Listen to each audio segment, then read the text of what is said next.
Temos que seguir? Então tá, vamos falar dos pais da igreja primitiva. Na verdade, a gente já vem falando dos pais desde o início, mas eu queria agora dar um apanhado geral sobre os pais. Quem são os pais?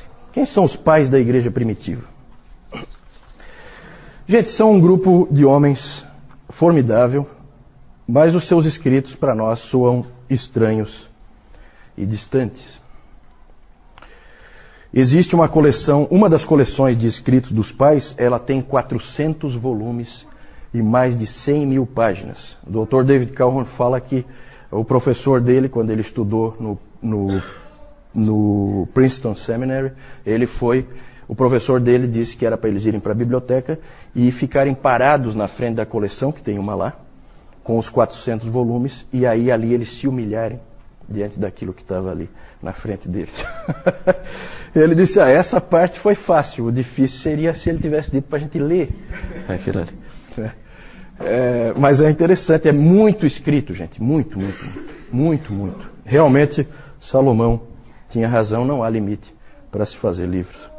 E foi importante tudo isso que eles escreveram. Muito mais conhecida é uma outra coleção, que inclusive circula na internet, talvez algum de vocês já tenha a possibilidade de ter visto, porque isso aí tudo evidentemente é domínio público, com 38 volumes, bem mais modesta, né? 38 volumes, dividida em pais antinicenos ou pré-nicenos, nicenos e pós-nicenos. Então, os pais que vieram antes do Concílio de Niceia, os que pegaram aquela época do Concílio de Niceia e os que vieram depois do Concílio de Niceia.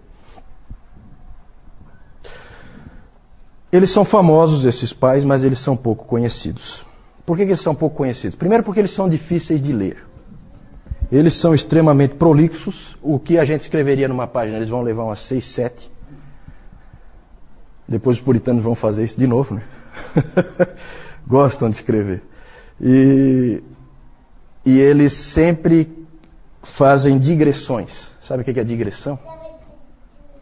Digressão é quando eu começo a falar um assunto, eu faço muito isso, tá? Quando eu começo a falar um assunto, e daqui a pouco eu já estou falando um outro assunto e eu não concluí o primeiro. E aí eu vou para um terceiro assunto e eu não concluí nem o primeiro nem o segundo. Isso são digressões, e eles fazem essas digressões. Às vezes eles começam com um assunto, daqui a pouco eles já vão para outro. No Novo Testamento tem alguém que faz esse tipo de coisa, né? Um dos motivos que os estudiosos creem que o livro de Hebreus não foi escrito por Paulo, apesar de alguns acharem que foi escrito por Paulo, e ele foi colocado na Bíblia como um escrito de Paulo, né, pelo posicionamento. Um dos motivos que faz com que as pessoas creiam que não foi escrito por Paulo é porque o livro de Hebreus não contém digressões, e Paulo fazia digressão sempre. A hora que ele fala de Jesus Cristo, ele esquece do que ele está falando. É impressionante. E o autor de Hebreus, não, o autor de Hebreus ele é preciso. Então não é uma característica tão ruim assim, mas realmente dificulta a leitura. Inclusive o professor Calhoun lá, ele recomenda ler o livro Cidade de Deus, do Agostinho, a principal obra de Agostinho, que alguém já disse que é um livro sobre tudo o que há. Né? Sobre o que fala esse livro? Sobre tudo. Tudo que você puder imaginar, esse livro fala. Estranho, né? Só lendo mesmo para a gente ter uma noção do que significa. Outra coisa, eles tinham um excesso de figuras e de simbolismo. Esses tempos eu li uma figura, um ensinamento do Clemente, acho que era o Clemente de Roma, e era interessante porque ele falava da construção de Deus. Então ele falava que cada um de nós é uma pedra e que Deus levanta através da estrutura do Evangelho, e que a roldana é Cristo. E começa a ficar complicado, daqui a pouco a ilustração você já não entendeu mais nada. É tanta coisa, tudo tem uma ilustração, você já não entende mais nada. E realmente fica difícil de entender. Então eles são um pouco difíceis de ler, bastante difíceis de ler, uns mais, outros menos. Mas são pessoas que foram fundamentais para a história da igreja. Quem são eles então? Eles são os líderes da igreja depois dos apóstolos. Podemos dizer que talvez o primeiro seja Clemente de Roma, que escreveu no ano 96, ainda no primeiro século ele escreveu a carta aos Coríntios, primeira de Clemente aos Coríntios. Talvez ele seja o primeiro dos pais. E aí tem vários pais ali. Onde será que termina? Alguns dizem que termina com Agostinho, no século V. Alguns levam para muito mais longe, dizem que Bernardo de Claraval, ou de Clairvaux, é o último pai.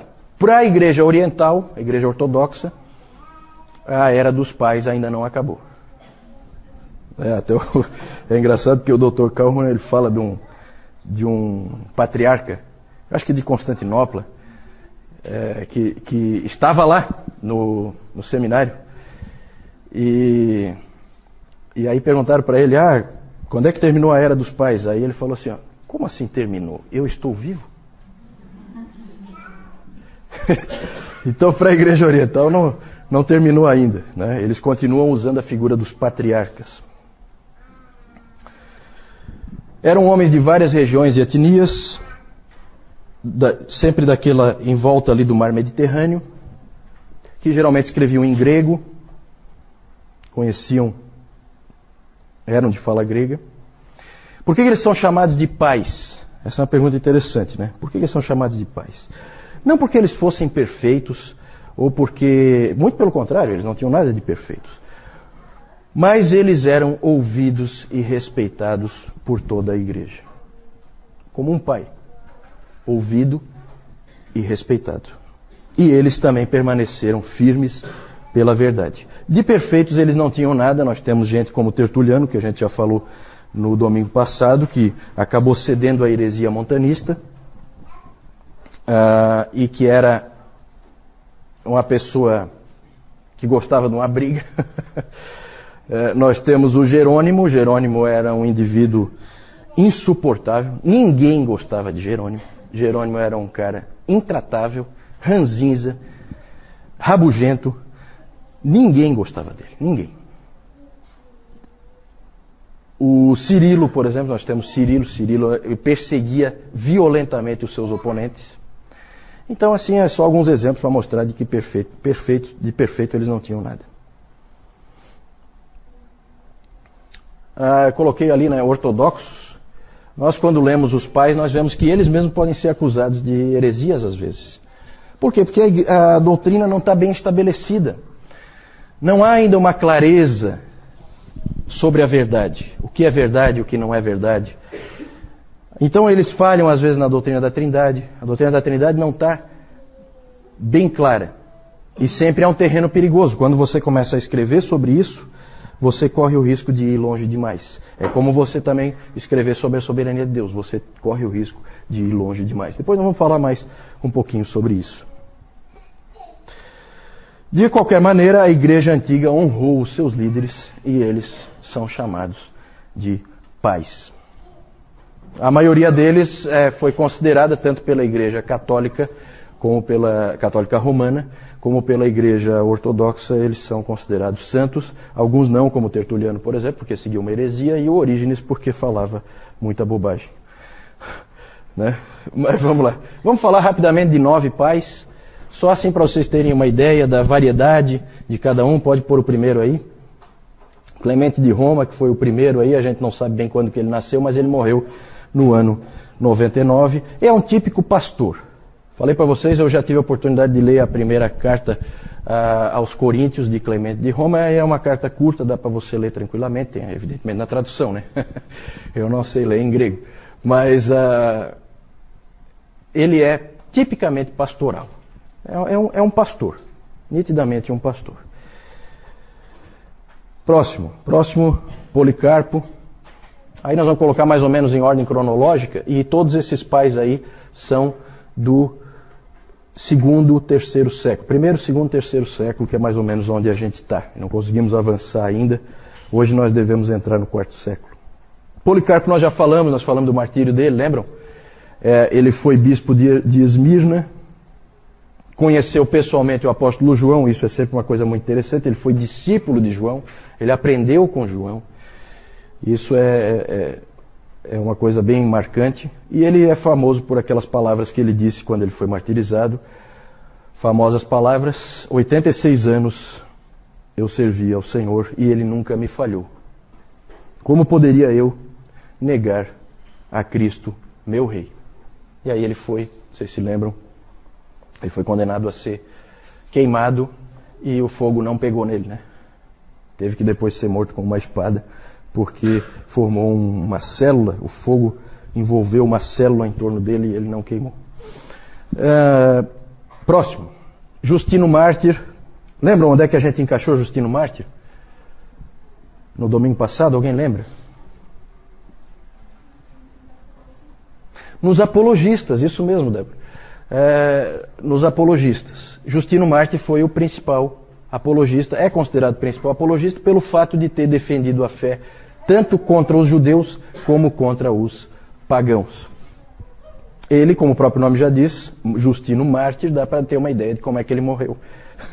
Ele foi martirizado, senão o nome dele não seria esse, né? Ele tinha uma escola em Roma.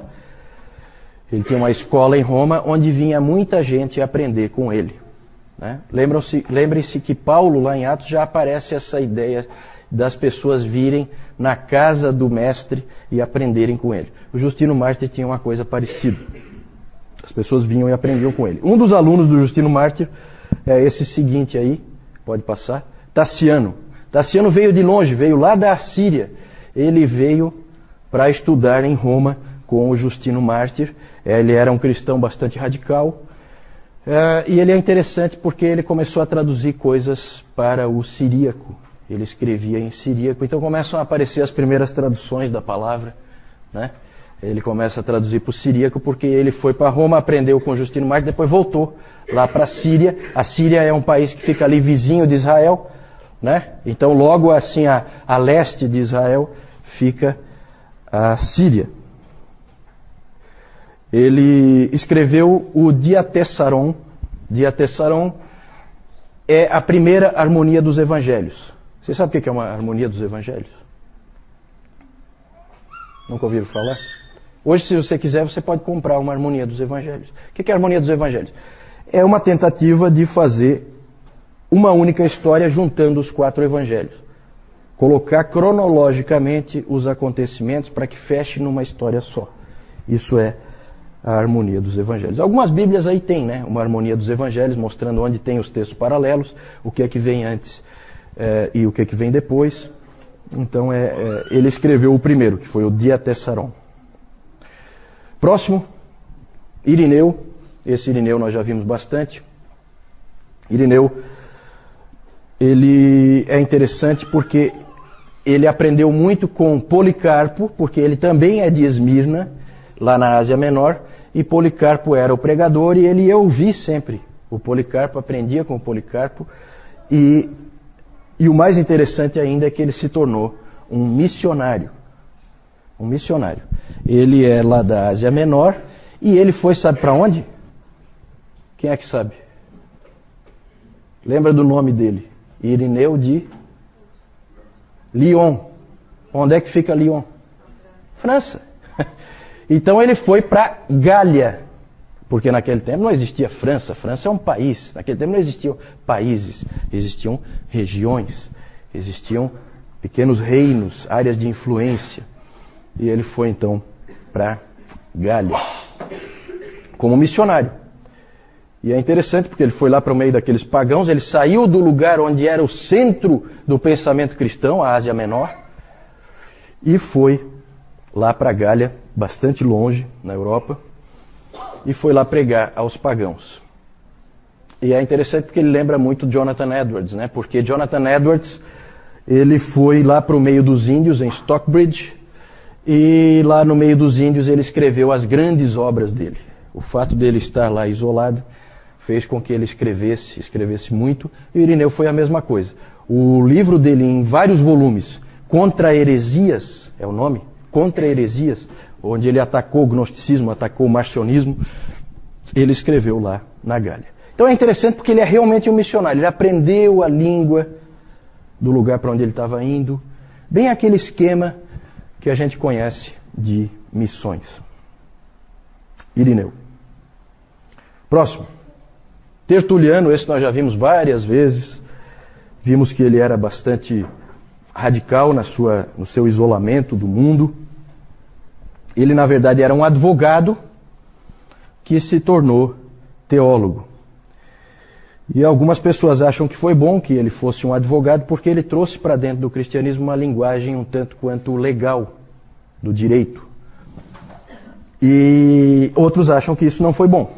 Isso aí há discussões entre os eruditos aí quanto a esse aspecto, se foi bom ou se não foi. Ele é um dos pais mais interessantes de ler, segundo se diz. Já colocamos várias frases dele, então ele tem frases de efeito que são conhecidas até hoje. Vocês lembram, no domingo passado nós mostramos aquela que é bem conhecida, que o sangue dos mártires é a semente da igreja. Então ele tem essas frases de efeito. Então ele é um pai da igreja que é interessante de ler. Um aspecto também pitoresco aí a respeito dele é que ele é famoso por ter criado centenas de novas palavras no latim, para a língua latina. Criou centenas de novas palavras. 509 substantivos, 284 adjetivos e 161 verbos novos. Ele criou. Tem uma palavra dele que todos nós usamos. Quem é que sabe? Pegadinha. Quem souber pode ir embora, não precisa mais vir. Está passado. Está passado. Criação dele. A palavra trindade. Trindade. Tertuliano criou essa palavra. Trindade. Todos nós usamos, né? A palavra trindade é criação dele.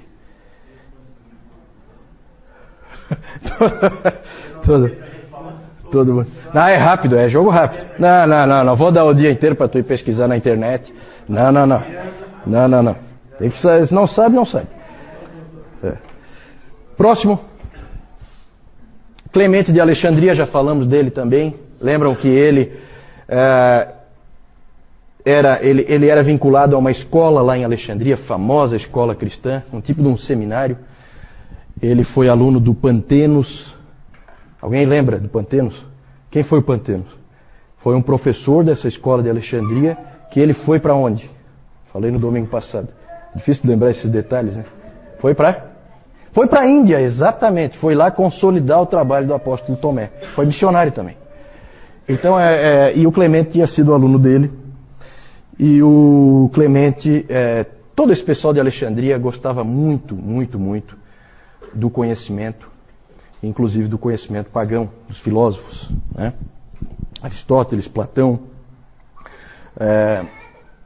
todos esses grandes filósofos gregos. E o Clemente, vocês lembram que nós tratamos dele quando nós falamos dos apologistas, da questão também da tensão do cristianismo e da cultura. Nós vimos que Tertuliano exemplificava um tipo de postura e o Clemente exemplificava um outro tipo de postura, que é de receber essas coisas, claro, sob o Evangelho, nunca em mesmo grau de importância, mas usufruir delas. E o Clemente, o Calhoun diz que o Clemente provavelmente é um pai da igreja que todos nós gostaríamos dele, porque ele é realmente um tipo assim amigo, um tipo pai, uma pessoa agradável. Conhecia muito, extremamente inteligente e foi professor também dessa escola em Alexandria. E agora nós vamos falar do sucessor dele, que é talvez mais genial que ele, mas que pisava na bola às vezes, que é o Orígenes. Orígenes é o sucessor de Clemente. Vejam que ele é mais novo, 35 anos do que o Clemente, e ele sucedeu o Clemente, então, na escola de Alexandria. Começou a escrever no ano 215 e escreveu livros sobre tudo que você puder imaginar. Ele escreveu livros apologéticos, ele escreveu comentário da Bíblia inteira, naquela época, e escreveu exposições bíblicas, e escreveu, interessante, o que se considera a primeira teologia sistemática. Ele é o primeiro a escrever uma teologia sistemática que é o livro dele sobre os princípios fundamentais. Todos têm sentimentos duvidosos em relação a Orígenes. Não existe santo Orígenes, tá? Por quê? Porque o que se diz a respeito de Orígenes é o seguinte: quando ele é bom, ele é muito bom. Mas quando ele é ruim, ele é muito ruim. Então essa é a frase-chave a respeito do Orígenes. Orígenes trouxe muitas coisas boas para a igreja, mas também trouxe umas doutrinas estranhas que ninguém engoliu. Alguém abre a Bíblia aí, por favor? O João disse que isso é um curso onde não se abre a Bíblia.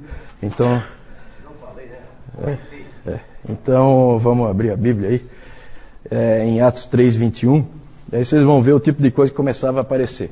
Vamos ver uma das vezes em que Orígenes foi muito ruim.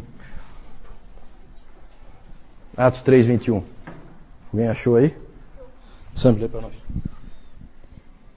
É necessário que ele permaneça no céu até que chegue o tempo em que Deus restaurar todas as coisas, como falou há muito tempo, por meio de seus santos profetas. Obrigado. Até que chegue o tempo em que Deus restaurará todas as coisas. Pronto. Aí o Orígenes. O que significa isso? Significa que todo mundo vai ser salvo. Então ele acabou vindo com uma doutrina universalista. No final todos vão ser salvos, até o diabo.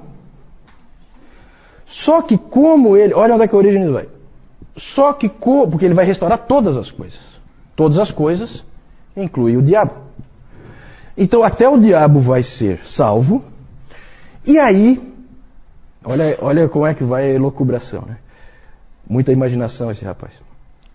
Aí, como todos têm livre-arbítrio, então tudo pode começar outra vez. Aí Satanás cai de novo, aquela coisa toda, né? Então, é só um exemplo para vocês verem que quando ele é ruim, ele é muito ruim. Né? E evidentemente que ninguém engoliu isso aí, graças a Deus. Porque se alguém tivesse engolido... Mas ele não é sempre tão ruim não, tá? Tem que saber separar aí o joio do trigo. Vamos falar do último aí, desses 9 que nós estamos vendo. Eles são muitos, tá? Os pais da igreja. Nós estamos pegando alguns exemplos aí, numa certa ordem cronológica. Cipriano. Esse Cipriano foi bispo de Cartago. Ele é importante porque ele tentou definir o que a verdadeira igreja é. Ele falou muito sobre a igreja. Tem uma frase famosa dele em que ele diz que ninguém tem a Deus como pai se não tiver a igreja como mãe. Né? Essa frase pode ser interpretada de várias maneiras, tá? Essa frase foi citada, essa é uma das frases mais citadas. Até Calvino citou essa frase, tá? Só que cada um cita com uma coisa diferente em vista. Pode passar então, rapidamente aí. Esse Cipriano, ele acabou estando no meio de uma controvérsia que nós vamos falar mais adiante, a controvérsia donatista. Como nós devemos encarar os pais, gente? A Igreja Católica, pode passar aí, a Igreja Católica Romana, e eu já falei no domingo passado que eu não vou usar essa abreviação Igreja Católica, porque a Igreja Católica significa Igreja Universal, e nós vimos que a Igreja Universal é a Igreja invisível. Então eu sempre vou falar não do catolicismo, mas do romanismo. O catolicismo romano e a ortodoxia oriental veneram os pais. Tem eles como santos, certo? Essa é uma posição errada. De santo eles não têm nada. Já deu para perceber. É só olhar para a história deles e você vai ver que eles não têm nada de especial. Eles são cristãos. Isso eles são. São santos nesse sentido, mas santos no sentido que essas igrejas creem que algum santo deve ser, com certeza não são. E os protestantes têm uma tendência de ignorá-los. Eles acham que esses pais são da Igreja Católica. Né? Gente, isso aí é uma igreja única, não existem várias igrejas. Aqui não existem várias igrejas, existe uma única igreja. Qualquer igreja cristã que exista, vem daí. Aqui é a origem comum. Depois vai ter bifurcações. Ainda não. Ainda não. Então, os protestantes têm uma tendência de ignorá-los. O meio reformado dá uma colherzinha de chá para Agostinho, que eles gostam do Agostinho e tal, mas fica nisso, né? É só o Agostinho e olha lá. Quem não é do meio reformado, ignora praticamente todos eles, e essas igrejas mais modernas aí nem sabem que houve alguma história da igreja, né? Normalmente. Pode passar? Qual é a posição adequada? A posição adequada nossa deve ser a seguinte: nós devemos olhar para eles como seres humanos que estavam algumas vezes errados, mas que foram frequentemente guias fiéis e que sustentaram a igreja e que colocaram a igreja no caminho certo e que foram usados por Deus para isso. Ok? Pode passar? Vamos ver aí então as figuras de alguns deles. É claro que essas figuras sempre são da arte, não existe fotografia, não existe nada disso. Provavelmente eles eram bem diferentes do que aparece ali, mas é interessante para a gente ver, né? Clemente de Roma, evidentemente, como Clemente de Roma foi um presbítero em Roma, e o principal presbítero em Roma, ele é chamado hoje de santo. E o que mais? Que característica foi dada depois para todos os bispos de Roma? Papa. Então você vai ver, Papa Clemente I. Né? Eu tenho certeza que ele abominaria esse título, mas é dado, né, a ele. É interessante porque, isso depois nós vamos falar, mas o catolicismo romano é engraçado, porque Pedro provavelmente não tem nenhum registro de que ele tenha sequer sido um presbítero em Roma. Ele era apóstolo, ele circula pelas igrejas. Ele não é um dos presbíteros.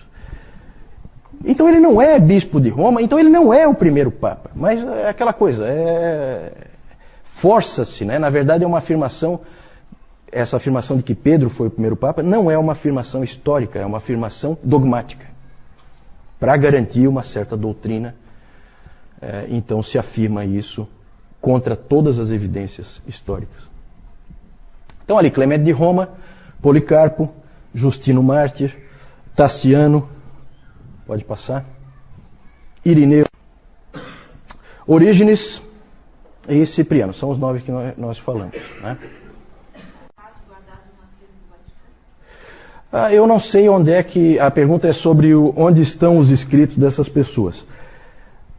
Na verdade, existem cópias, né? Como todos os livros antigos, existem cópias. E as cópias são muitas. Então você tem em vários lugares. O acervo do Vaticano deve ter cópias também. Alguns têm cópias mais antigas, outros têm cópias mais recentes. A maioria dos manuscritos antigos estão na Inglaterra. Já houve tempo em que a Inglaterra foi dona do mundo. O sol não se punha sobre o reino da Rainha Vitória. E então todos os arqueólogos eram ingleses e tudo que eles descobriam eles simplesmente roubavam dos países em que eles descobriam as coisas, né? Então a maioria dos manuscritos estão na Inglaterra, muitos nos Estados Unidos também, porque foram comprados, né? Os Estados Unidos, no poder econômico, compravam manuscritos, mas sempre é assim, sempre são cópias. Então as cópias são muitas. Os originais provavelmente estão perdidos. Algumas dessas obras não sequer existe o original. Eu falei daquela obra do Celso, Verdadeira Razão. Essa obra foi reconstruída, 90% dela, só com as citações que o Orígenes faz daquela obra. A obra mesmo não existe. Não se encontra a obra. Então isso aí são tudo recursos históricos que se usam para reconstruir livros antigos. Uma das grandes perdas que nós falamos no domingo passado foi exatamente a queima da Biblioteca de Alexandria, porque certamente ela teria cópias de todos esses manuscritos.